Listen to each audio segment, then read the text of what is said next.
All righty, welcome into the Gary Ayd Show here on the Cave, cavetalkradio.com and the Cave Talk Radio app. It's great to have you aboard, Gary Ayd, Rich Anselmo. A 1 hour show today, a little abbreviated, but that's okay. We're going to pack a lot into a single hour today. And unfortunately, we have to start today with some sad news. Of course, probably known to most of the audience by now. Yesterday morning, reported yesterday afternoon, initially by Peter Vesey, the late great Willis Reed, New York Knicks captain, famous from the 1970 championship team, former NBA MVP, died at the age of 80.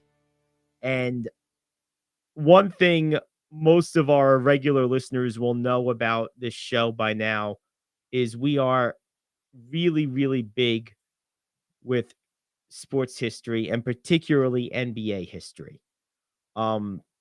Rich is obviously much older than I am. So he's had the pleasure and advantage of living through a lot of it. Certainly not all of it, but a lot of it. I have not as much.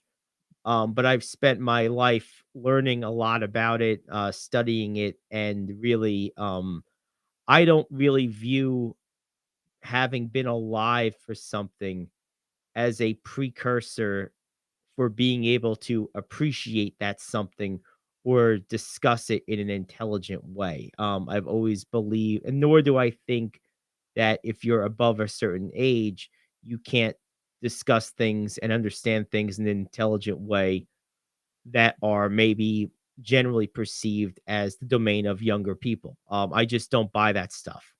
I never have. And one of the things that for me, coming from a perspective of having not lived through Reed's career, but also from the perspective of having been a student of the history of the game for so many years and had the good fortune to have a talk show for a lot of those years as a platform to discuss these things.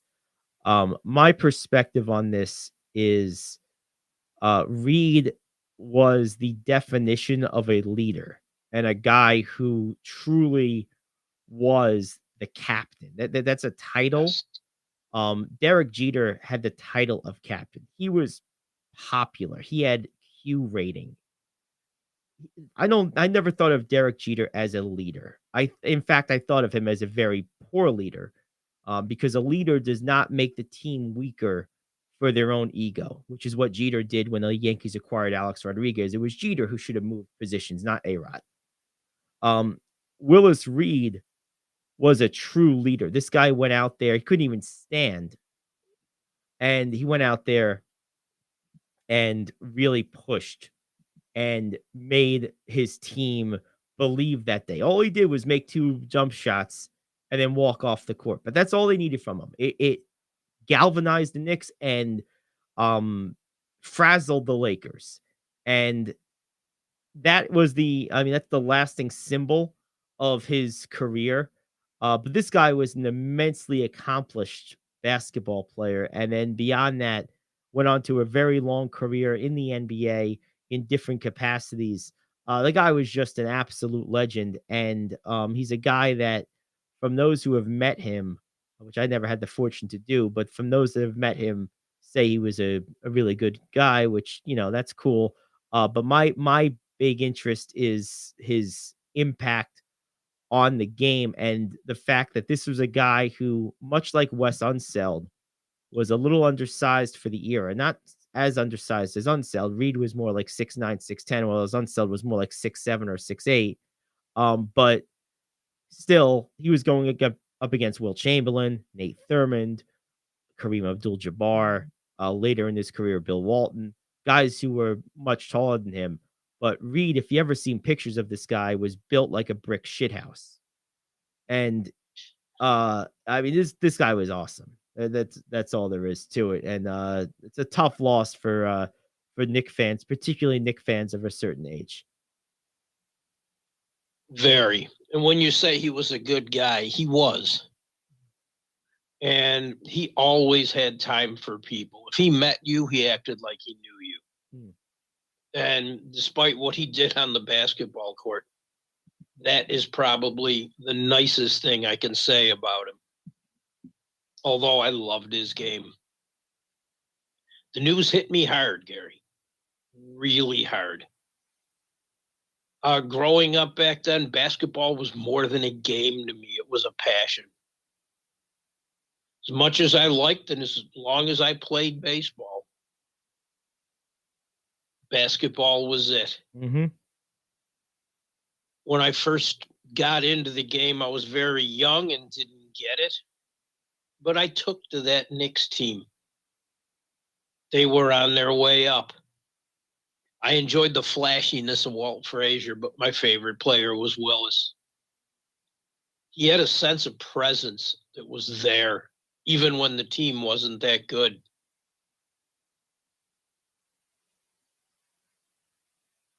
I was very fortunate to have met him. I know people that idolized him and did not get the chance to meet him. And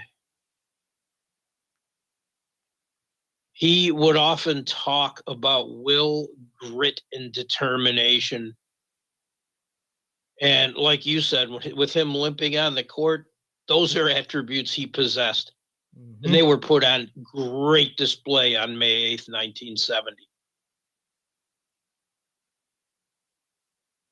He had issues off the court, not of his own doing, but he faced a lot of discrimination when he was young. Mm-hmm. A lot. He was pulled over and almost beaten by a cop until the cop saw him get out of the car.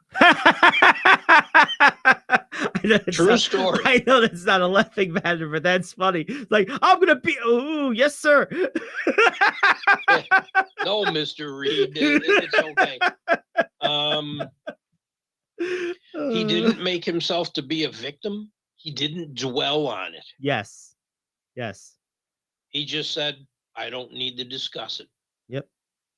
It's over and it's done. Mm-hmm. He said there are bad people in positions where bad people don't belong. Yep. And those are true words still. Oh, yeah. Well, and I think I'm glad you brought that up because the thing is, I believe, and this is my own personal opinion, but I believe that that approach to any type of discrimination based on race or anything else is the best approach to have because it preserves your own inner confidence and your own inner peace and happiness. See, Bill Russell was a grouch for basically his whole life because he couldn't do that. Right. You know? But he opened up much later in life. Yeah, but he lost he couldn't. He lost a lot of years of happiness and contentment from holding on to that. Oscar Robertson, a lot the same way. Elgin Baylor was able to compartmentalize it a little bit better. Everyone handles that stuff differently, but I think Reed's approach and Wilt Chamberlain, you don't even think of Wilt Chamberlain in the context of the era he lived in, which was the same era as these guys. They all had the same discrimination disadvantage at the time. You never even think about that with Wilt. Wilt was just such a larger than life, gregarious personality. He just ate that for breakfast and then said, okay, what do we got now? Oh yeah, it didn't affect him at all. Everyone loved Wilt. Yeah. Those who didn't were intimidated by him. Right. I mean, because it was easy. I was intimidated by his voice when I met him first. Still being quite young. But I'm thinking about that game, and it's a shame that the NBA just crushes their history. But that game 7, I got goosebumps when Reed came out of the tunnel as a kid. I did. The crowd exploded. I thought to myself, if this guy can do this on one leg, then who am I to say I can't do anything? Yep. And that meant a lot to me all my life. No, that's awesome. Yeah, Willis Reed. There's guys that when they pass away, take with them something. And he's one of those guys. He really is. Like we're gonna miss him. I mean, this is a guy that's gonna be missed. And I know he still barely hung on in the top 75 when he was one of the top 50 players. But I hope I'm not here for the day when they expand that to a top 100 and knock him off. Yeah, yeah. Because it will happen. Yep. Because, again, they're the worst with history of any sports league. And it's a shame because their history is vast. It's very vast for a league that's, relatively new by comparison to the other 3 professional sports leagues. There's a lot there. And this is one of those things that because Reed played in New York and had that iconic moment, he's maybe a little bit better remembered and is a little bit more preserved of his career than others of his era. Like there's nothing, for example, on Gus Johnson or Zelmo Beatty. Now, maybe Zelmo Beatty wasn't quite the player Reed was, but he wasn't far off. Gus Johnson had some injuries, but he was a legendary athlete, legendary player in his own right. And there's nothing about these guys. Reed was fortunate to have played in New York during the team he played for. Of course, they were fortunate to have him. Yes. And we don't win 2 titles without him. No question about it. We do have a little audio actually that I want to share from Reed, thanks to our friends at Broadcast Marketing Service, the service we subscribe to for this information. So there's one with him coming out of the tunnel, the famous clip. There's a video message he recorded that was played at Madison Square Garden within the last month. So it's probably one of the last public speeches of any kind he ever made. And then there's also him discussing Patrick Ewing at Ewing's retirement ceremony in 2003. So let's start with the most famous, which is the tunnel. Here it is. And Jack, 19,500 fans here in New York City have yet to see Willis Reed at this hour of the evening. That is very critical. We heard Red Holzman say he expected him to start. We just had an announcement from the press row that Willis has just received 200 cc of cortisone. Now, I've had cortisone myself, and I think we see Willis coming out. There he comes right now. 6'10" from Grambling. The captain of the Knicks, the most valuable player of the NBA.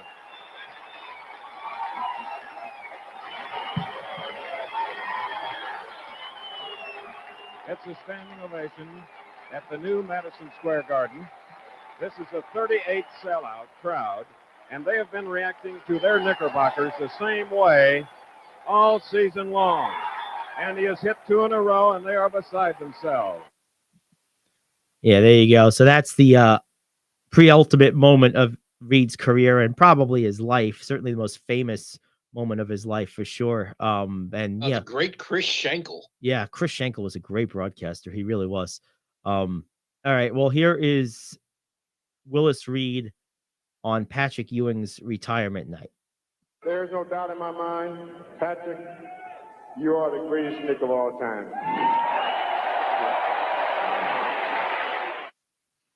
Short and sweet, emblematic of Reed's character, although I also think it's a true statement. As much as Willis Reed is the captain and an iconic player, and of course the guy we're memorializing today in the wake of his passing yesterday, it doesn't change the fact that I've always believed, and I think Reed's statement was equal parts selfless and also truthful. I do think Patrick Ewing is the best Knick player of all time.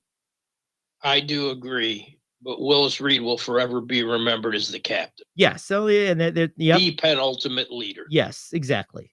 Agreed. And then this is the last piece. This I don't know exactly what he's going to say. This is a video message that played at the Garden recently, in the last month or so. Here it is. Everyone, I just wish I could be with you. I just want to say that I'm so proud that I was a member of the championship team in the best city in the world with the best fans in the world. Enjoy the party without me, and I hope to see you soon. That's sad. You could tell in his voice he's not well there. Yes. He had been sick for a while. I reached out to, I've known Peter Vesey for years, Okay. and I reached out to Pete about it. He was quite broken up as well. And we talked a little bit yesterday afternoon, and briefly, but he had a lot of the same memories. I mean, he loved the game growing up. He's older than I am, Yep. but he has the same passion for the game still that I still do. Maybe not at 1 a.m., but that passion is there with him as well. And we talked a little bit about Willis and about times we've interacted with him. And yeah, it saddened me to hear that when it happened. He was not only the MVP of the league in 1970, but the MVP of the playoffs in 1973. The one thing where Willis didn't get his due in the city was with those championship teams, because Madison Avenue just took to Walt Frazier. Which is understandable. Walt Good Frazier. reason. I mean, Walt Frazier is as Madison Avenue as Madison Avenue gets, particularly for that era. Oh, yeah, and Clyde was perfect. Yes. He was. But Willis kind of got forgotten there, but it didn't matter, and it didn't matter to him. And he was happier for Frazier's success. I've dealt with a lot of NBA players and have worked in the league for a number of years. And I met, talked to, and socialized with a lot of team captains. Willis was the only one I ever called captain. And that's my tribute to him. Yeah, that's a good tribute. Yeah, Willis Reed was a great player. Made a big impact. Spent a lot of years as an ambassador and behind the scenes in the NBA. Didn't he do some coaching? I think, was he a front office guy for a long time? He did some coaching and was a front office guy for a while with the Nets. Yeah, I thought so. And then he worked for the league itself for a while. Yes. The same way Bob Lanier did. Yes. Yep. Okay. Yep. Another great we lost recently. Yeah. And they're mostly contemporaries. Oh yeah. Reed's a little older, but right. They're mostly contemporaries and very similar in a lot of ways. Similar players. Reed was probably a little bit tougher on the boards. Lanier probably a more skilled scorer and passer, but similar great players. Jump shot. They each had great jump shots. Beautiful mid-range shots. At a time when bigs weren't shooting 15-footers. Right. Yep. So, and then I think both had long, distinguished careers in the NBA post their playing days, and both were known for their generosity and goodwill. Yes. Lanier's another one that whatever discrimination he faced rolled off his back with seemingly effortless ease. Like he was a gregarious, friendly person always. And he grew up here, so I got to know Bob. In fact, I went through, when I lost my mother a couple of years ago, I went through her effects to hope to find that picture of my 5'2" mother with 6'11" Bob Lanier, but it was nowhere to be found. And what a shame. That is a shame. That's a tough he was at a car dealership doing a promotion when she was buying a car, and she just thought he was the greatest person ever, the way he came over and talked. Things like this will hit you hard 30 years from now, my friend, because I realized that the people I idolized as a youngster are leaving me rapidly.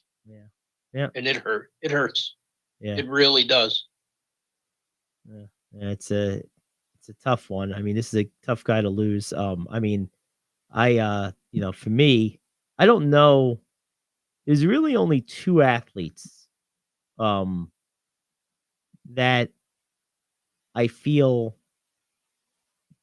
feel when they die, who are still alive. One of the would have been a list of three. One of them has already passed. That was Kobe.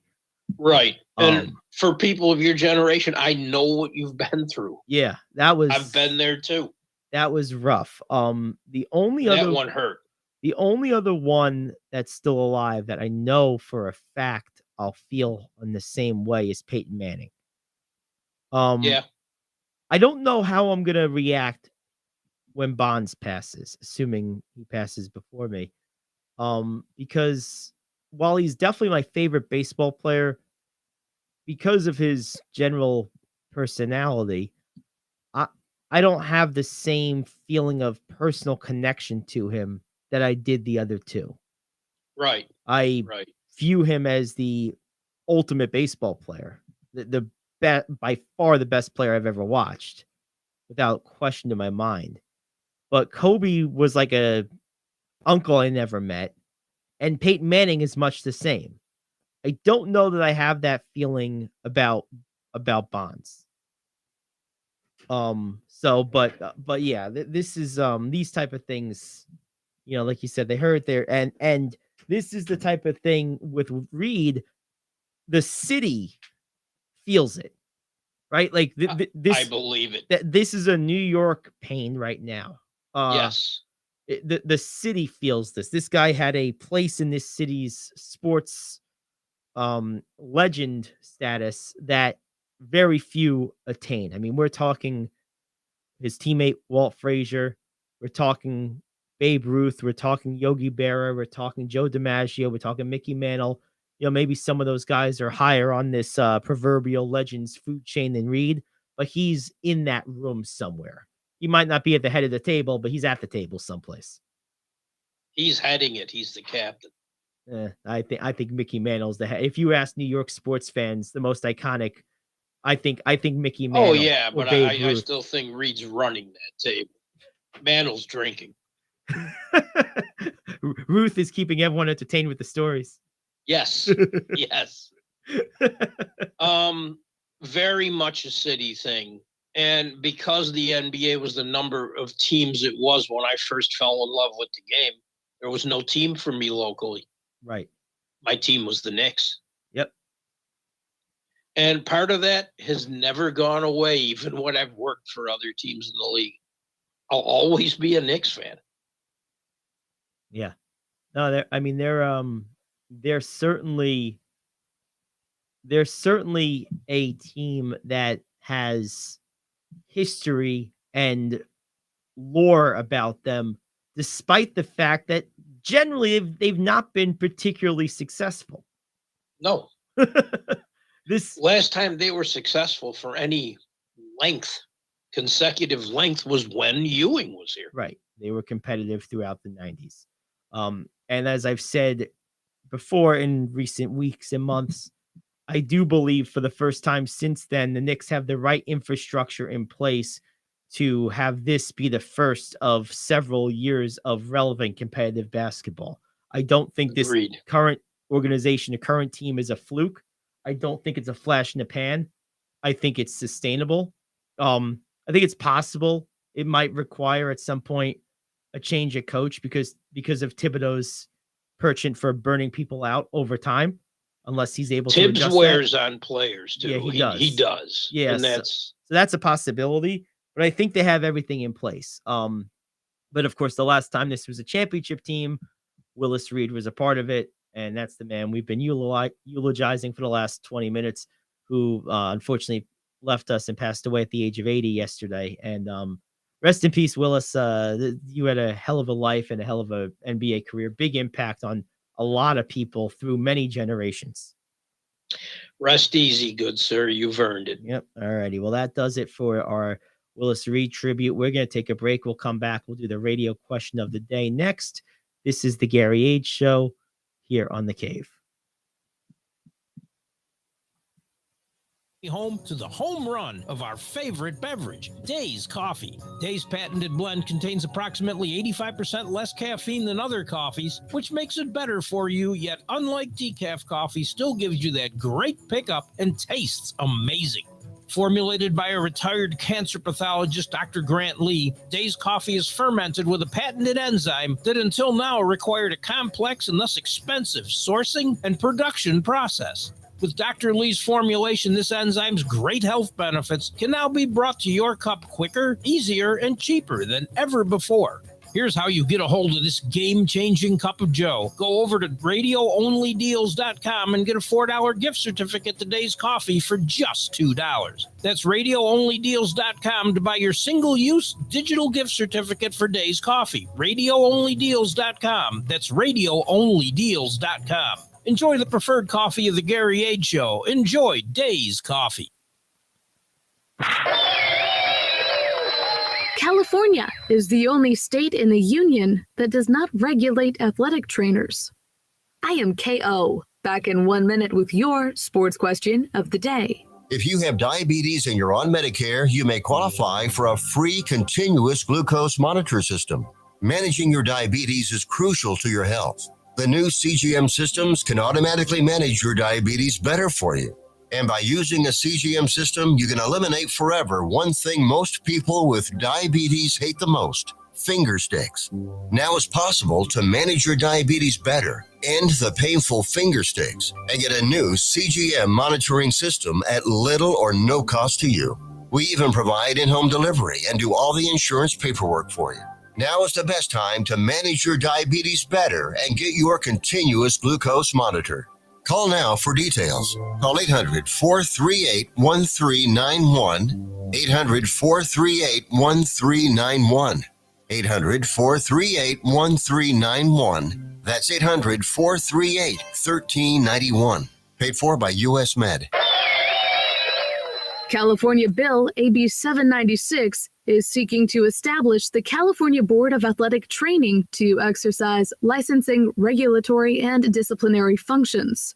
Athletic Business reports the Golden State is currently the only state in the country that does not regulate athletic trainers. AB 796 will also prohibit individuals from practicing as athletic trainers or using certain titles or terms without being licensed by the board.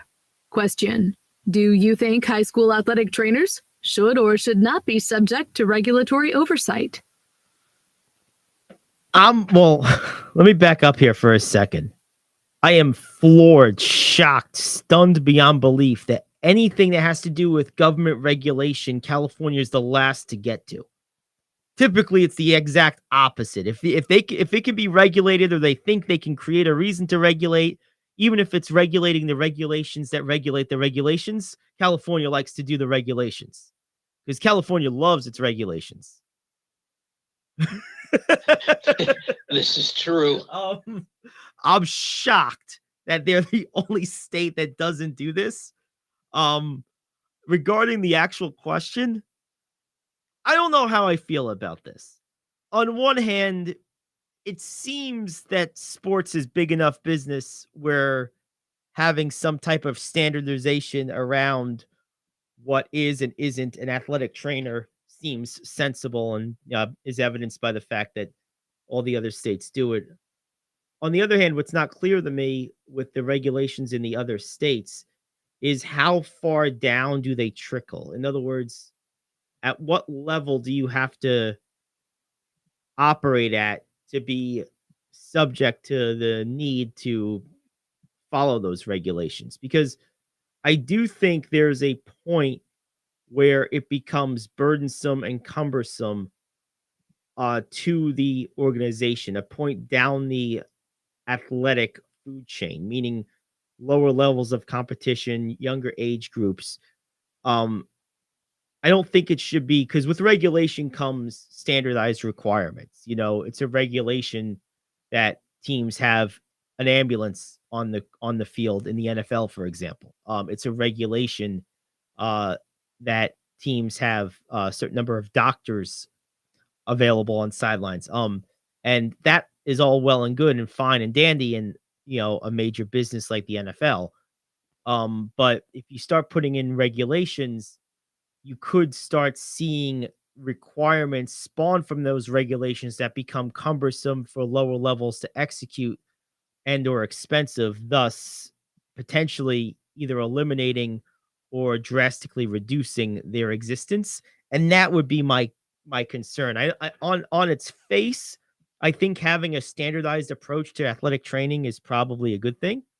But when you dig a little deeper, I think you have to put some nuance and some logic and contingency in there to protect the relative meager means and organizational structure and strength of athletic competitions that are loosely or even formally organized at lower levels that are essentially paid for by bake sales and selling Krispy Kreme donuts and other community things like that.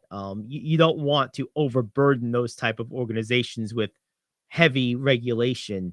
But at the same time, I do think adding some general structure to what is an athletic trainer is not unreasonable. Not unreasonable at all. I completely agree with you. Yeah. So, yeah, they're. I mean, it's not the NFL or the NBA or the NHL. You shouldn't have to have an ambulance sitting right outside. right. But there should be certain qualities a trainer should have, certain certifications Mhm. that a trainer should have. And I too am amazed that this is not the case in California. See, I guess even with qualifications and training, let's say we're talking a 10U little league team or a 12U, like a team like that. I don't think a team like that should have to be required to have a sanctioned and certified athletic trainer ready to go at any moment. I think you know, CPR certified, first aid certified, like volunteer coach, I think is good enough for those levels. I think it has to be because of the expense. Athletic trainers aren't cheap, Right. you know, and the more you require them to certify and take classes and whatever else, licenses, whatever you're talking, the more expensive they're gonna get because of course they're gonna want to monetize those credentials, and who could blame them? So, I think that's kind of what I was getting at is, you know, if you have a parent that's just CPR and first aid certified, I think that's like, maybe that's like a requirement to coach in the local little league. I don't know if it is or not right now, but if it's not, that would be the type of thing. That's a relatively low bar that is accessible and cheap enough for just about anyone to attain without too much trouble or expense. And I think that's reasonable. Yes, and those certifications are easy to come by and Yes. easy to find And easy to afford. They're not classes. They're not Most expensive. places have it for free. right, exactly. So it's that I guess that's what I was getting at. But I'm Yeah, just but someone should know CPR. yes. And first aid and how to Yes. properly, maybe do a basic compression wrap or tourniquet or something. But And a lot of times with these teams, one of the mothers will be an LPN. yeah, that's the thing. I don't want to create a problem where one doesn't really exist for these Right. lower levels. That's what I'm trying to basically say in so many words. And that's the problem with a lot of regulation is it creates more problems than it solves usually. Yes. And you also wouldn't be surprised on the number that would step up when necessary too. So exactly. yeah, I as well do not think that's a problem. I'm just shocked that this is California that's not in on the regulation game. I still can't get over that. That's amazing to me. That's two we've come up with in the last week that was not regulated in California yet. That's scary. I'm telling you. They've been too busy regulating what is a woman and then how to best protect the homeless population with their drug supply to worry about things like this. I wish somebody protect me with a drug Move to San Francisco and be homeless. They'll have you covered. Really? What do you need? Just sleeping pills, basically. All right, give me some of them pills. Oh my goodness, what a mess. All right, let's take a break. We'll come back again. It's a 1-hour show today. We'll do the top 5 next, and we'll close out with some news you can use. It's the Gary Ayd Show. Back after this here on The Cave.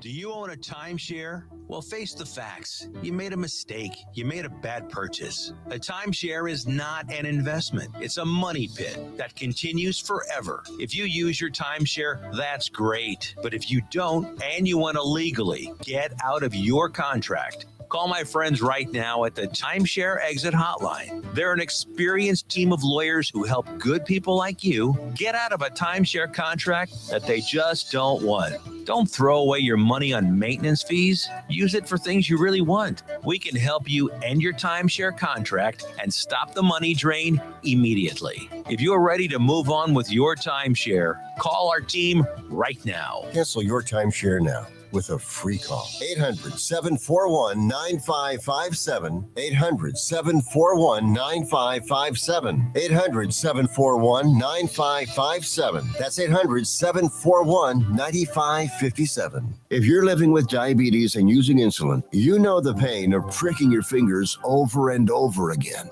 Ouch! Well, by wearing a small remote device called a continuous glucose monitor, or CGM, you can reduce the pain of pricking your fingers. If you administer insulin 3 or more times per day or use an insulin pump, call now and learn how a CGM can help you. Painless. No more pricking my finger. No finger pricks. Convenience. They delivered it free and they took care of all the paperwork. You can reduce pain right away. Plus, it's accurate, easy to use, and helps you spend more time in range. And if you have insurance, you can get a new CGM at little or no out-of-pocket cost. Call now and get free shipping of your new CGM.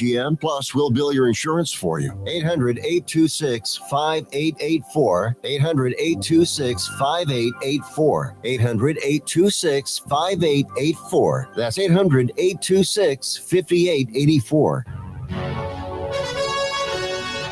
This is the moment we've all been waiting for. It's time for King Talk Radio's Top 5. Alrighty, thank you, Jack George. Again, abbreviated show today till 11 o'clock. So we're going to do the top 5 right now. What do we got today, Rich? In memory of Willis Reed, top 5 all-time greatest Knicks moments. Well, you already know what my number 1 is. I think we have the same number 1. Him walking out of that tunnel. Yes. I mean, it has to be the number 1 moment in team history. The 2 60-point scores. Yep, with Bernard King and Carmelo Anthony. That Bernard King game was the most efficient game I'd ever seen anyone play. Because it wasn't dominated by 3-pointers. Right. It was all mid-range shots and getting to the basket, probably some free throws. Certainly Ewing in the 94 I guess it was Eastern Conference Finals, was just unbelievable. And him raising his arms in triumph, getting to the finals there, acknowledging the crowd, was a pretty memorable moment. Let's see. I think, unfortunately, the Knicks' most memorable moments usually are at their own expense.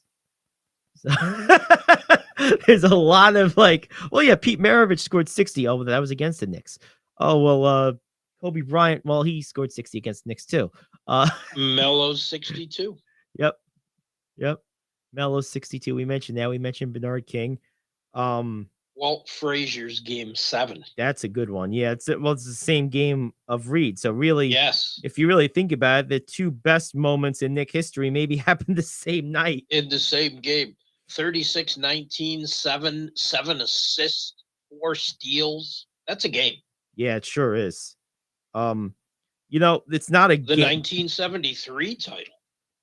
It's not a game, but the acquisition of Dave DeBusschere from Detroit, I think, has to be considered one of the best moments in Knick history. That is on my list. That took them from a pretty good team to a great team. Yep. And DeBusschere actually brought Bill Bradley out of his shell. Yes. Because Bradley was considered a bust by then. And he brought him out of his shell and actually formed the basis of the teamwork, and all the starters and reserves loved moving the ball, which was Holtzman's big thing. Yep. Hiring Red Holtzman as a coach was probably among their best moves. Their coaching was inconsistent before that. He was a scout, but he was the perfect person to lead that team. It's interesting that hiring scouts as coaches never became a trend. Given Holtzman's success, it really never became a thing, which surprises me. But that's just an observation. Let's see. What else? What about a lot of people, I don't know that they'll remember it fondly, but what about the acquisition of Carmelo Anthony? Because, like it or not, he was the best player the Knicks have had since Patrick Ewing. Yes. And is one of the 4 or 5 best players in the history of the franchise. And well, I've got 3 off of those title teams, so that's tough. Right. So you got Frazier, Reed, and DeBusschere. I'm with you on the first 2. I would say Melo is a much better player than DeBusschere was. DeBusschere was a much better teammate. That might, that's a much better fit. Fit, yes. Individual player, no. No. And also he wasn't asked to be the draw and be the head of the snake. No, he didn't have to be, because you had 2. Well, right, and you didn't have. But he was the glue that put that team together. Sure. I'm not discrediting DeBusschere at all, but to me, the best players in Knicks history, without question, are in some order: Willis Reed, Walt Frazier, Patrick Ewing, and Carmelo Anthony. And if you want to throw Bernard King in there to round out the top 5, that would be my list in some order. Now, getting back to the moment, so I personally viewed the acquisition of Carmelo Anthony as significant at the time because it made the Knicks important again. Exactly. That's that. And the thing was, he wanted it. He specifically wanted New York. If New York didn't bail on him, he would have finished his career there. He loved it there. That was his city. That was his desire. The only place I ever got the sense in his whole career that Carmelo specifically wanted to be. He's generally a mercenary. He was there to make money, but he wanted to be in New York. He did. I'm, to this day, amazed not more players want to be. It may not have the appeal it once did, and weather has a part in that. But man, I would rather play at the Garden than anywhere else. I think it's been more than the weather. I think it's just been the enormity of the pressure of being the guy that fixes it when it was so broken and there was nothing there to build from, I think was the problem. I would expect that to turn around here the next year or two. I think the next time there's a big time free agent and the Knicks have cap space, assuming their fortunes and structures stay similar to what they are now, I think they'll land the guy. I do. I think they're an attractive destination again. I think they needed to build a house before they invited the millionaire over for cocktails. Like they were trying to host a elite society cocktail party while they were renting a 1-bedroom apartment. Like, that's not going to happen. You need the right structure in place to attract that type of person, that type of player, and I think they finally have it. So putting these in some kind of order. Number 1 is Willis Reed coming out of that tunnel. Number 2, we haven't talked about, but unquestionably number 2 is winning the draft lottery for the rights to Patrick Ewing. Has to be. Right? Like, because that was, I mean, Patrick Ewing was as storied and anticipated a college player as there's ever been.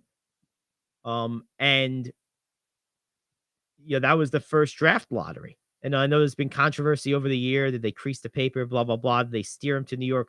Whatever the case is, winning that defined the second greatest era in Knick history. It precipitated it. It allowed for it to happen. So Patrick Ewing winning the Patrick Ewing lottery is number 2. Yes. Number 3 is probably Walt Frazier's Game 7, the same game that Willis Reed made his triumphant entrance. Number 4 for me is probably the acquisition of Carmelo Anthony. And number 5 is going to be, I'm going to move that to number 5. I'm going to put Patrick Ewing's retirement ceremony at number 4 because there was some animosity in the wake of the way his career there ended. And yes. I think that night went a long way to burying the hatchet a little bit. And Reed had a significant role in that as sort of the liaison between like the team and Patrick himself. I think that was an important night in Knick history because, you don't want to have surly relationships with your greatest player in your franchise's history. That's just not a good look.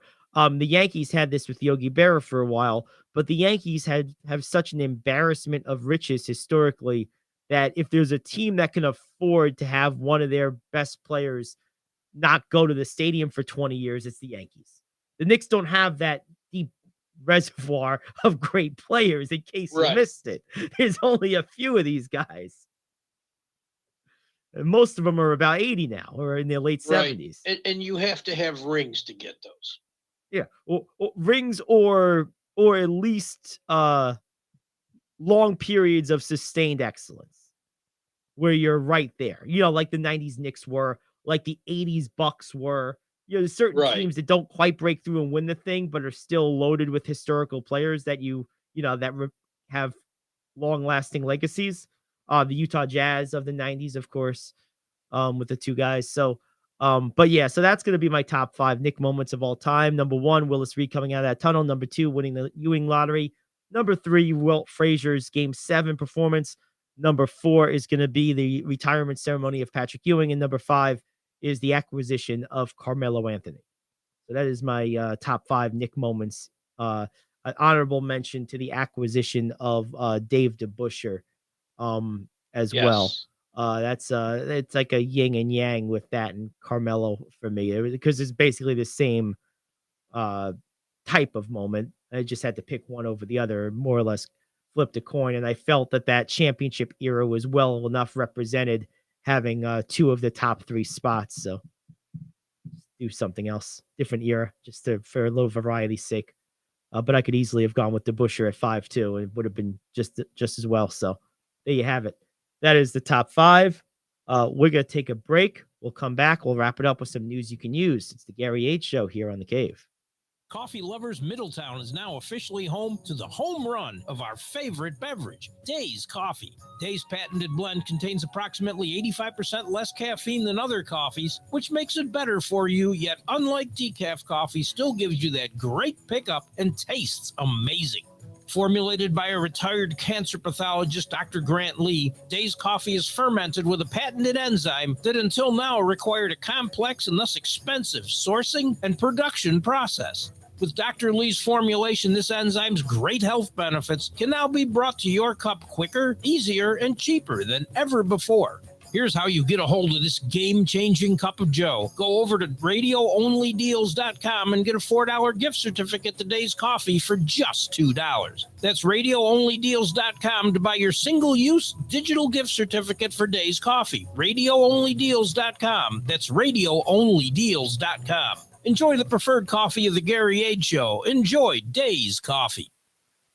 Do you own a timeshare? Well, face the facts. You made a mistake. You made a bad purchase. A timeshare is not an investment. It's a money pit that continues forever. If you use your timeshare, that's great. But if you don't and you want to legally get out of your contract, Call my friends right now at the Timeshare Exit Hotline. They're an experienced team of lawyers who help good people like you get out of a timeshare contract that they just don't want. Don't throw away your money on maintenance fees. Use it for things you really want. We can help you end your timeshare contract and stop the money drain immediately. If you're ready to move on with your timeshare, call our team right now. Cancel your timeshare now with a free call. 800-741-9557. 800-741-9557. 800-741-9557. That's 800-741-9557. If you're living with diabetes and using insulin, you know the pain of pricking your fingers over and over again. Ouch. Well, by wearing a small remote device called a continuous glucose monitor, or CGM, you can reduce the pain of pricking your fingers. If you administer insulin 3 or more times per day or use an insulin pump, call now and learn how a CGM can help you. Painless. No more pricking my finger. No finger pricks. Convenience. They delivered it free and they took care of all the paperwork. You can reduce pain right away. Plus, it's accurate, easy to use, and helps you spend more time in range. And if you have insurance, you can get a new CGM at little or no out-of-pocket cost. Call now and get free shipping of your new CGM. Plus, we'll bill your insurance for you. 800-826-5884. 800-826-5884. 800-826-5884. That's 800-826-5884. Alrighty. So, just was laughing during the break. Friend of mine, posted in a Facebook group. Well, let me backtrack. Someone else posted in the group saying, I'm just going to read it verbatim. Mark Trout, not Mike Trout, I guess there's an imposter, is so overrated. I'm surprised he didn't get injured while stroking, not striking out. Okay, so clearly... Okay, that's an idiot. I don't know why we're wasting time. Clearly intelligent. So I got some news you can use. I'd love to throw out. My friend responded with, I think you stroked out before typing this. So that's what I wanted to throw out there. I don't respond to idiots, so I'm glad I didn't see it. I love when people respond to those people and get them. Speaking like of that. Mark Trout, yes. Ohtani struck him out last night in the 9th, winning the WBC for Japan. I think someone we know called that at the beginning of this. And I'll take that. Lamar Jackson's reportedly ready to move on from the Ravens. Okay. Well, getting it back to the Ohtani and Trout matchup. Once again, the internet for the win. Saying Ohtani matching up with bringing their teams to the WBC final. Imagine if they were on the same team in real life. Oh, wait. Okay, yeah. I find no interest in that. Oh, that was my favorite part about the WBC was that meme. Okay. Lamar Jackson. I think the Jets should just say, okay, let's take it. Jackson? Instead of waiting around for Aaron Rodgers. Well, if you can get Lamar Jackson, then you do it. I mean, just get it over with. He's a younger player, and that's the reason you do it. Now, I think Rodgers is better now than Jackson ever has been or ever will be. Yeah, agreed. But, you're talking a difference of 15 or something years in age. That's, that's a big deal. So I would do that too if that's an option. I agree with you. Do they want to pay him that much is the question. But he has to come down from what he wants. Well, he wants like $40 million a year, doesn't he? And he wants everything guaranteed, which is the big... Right, he wants it 100% guaranteed. Hold up. Yes. Yeah, again, thank the idiotic Browns for that. Yeah, trying to reset the market. Yeah, any franchise that should be kicked off the planet, they're a good choice. Yeah, let's send them and the Lions packing. We'll be better off. The Lions are a little better. They at least try.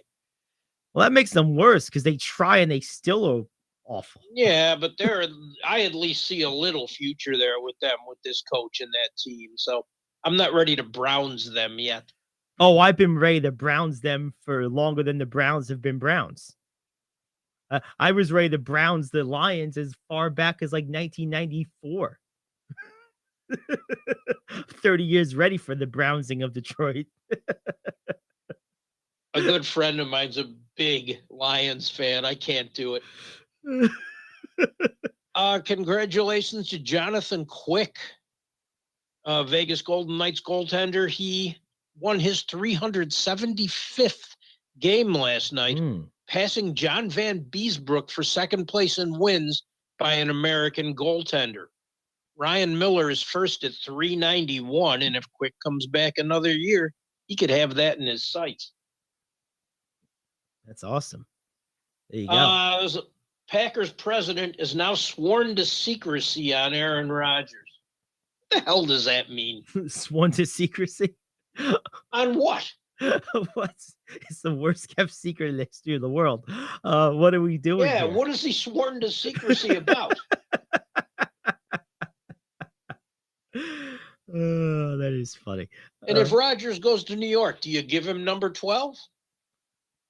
Do you pull it out of retirement? You probably would say yes. I say no. Well, that was Namath's number, right? Yes. Let Namath answer that. Whatever Namath says, I'm down with. He's still alive, so let him answer that. That seems reasonable. Namath hasn't said a word, but Boomer Esiason said, I guarantee you he's not wearing 12. Yeah, no, I think if and I think Namath submitting his preference to the Jets in writing in secret, if the answer is no, is perfectly fine, because you don't want to be like a public dick. I mean, I don't think that's really a big of a dick move, but like it could be perceived that way. If the answer is yes, you make a public spectacle of it. If it's no, you just kind of do it quietly. But I think if I was the Jets, I would leave this solely up to Namath. I would. That's probably the best way to approach it. Yeah. But Esiason said, Rodgers is no dummy. He understands history. He doesn't think he'll want to take that number. But if he does and Namath says cool, I say let him have it. That's how I feel. As long as Namath truly means like cool, like I'm happy, like he doesn't feel like pressured, like he doesn't have a choice, like because he doesn't want to feel like he's being the bad guy. As long as it's like an authentic yes, then that's fine. I think that's reasonable. So, all right. Well, there we go. We've Brownsed the Browns. We've Brownsed the Lions. You have. Oh, I can't Browns the Lions yet. I just can't do it. I did that 30 years ago. I was 8 years old, 9 years old, and was like, man, these guys are horrible.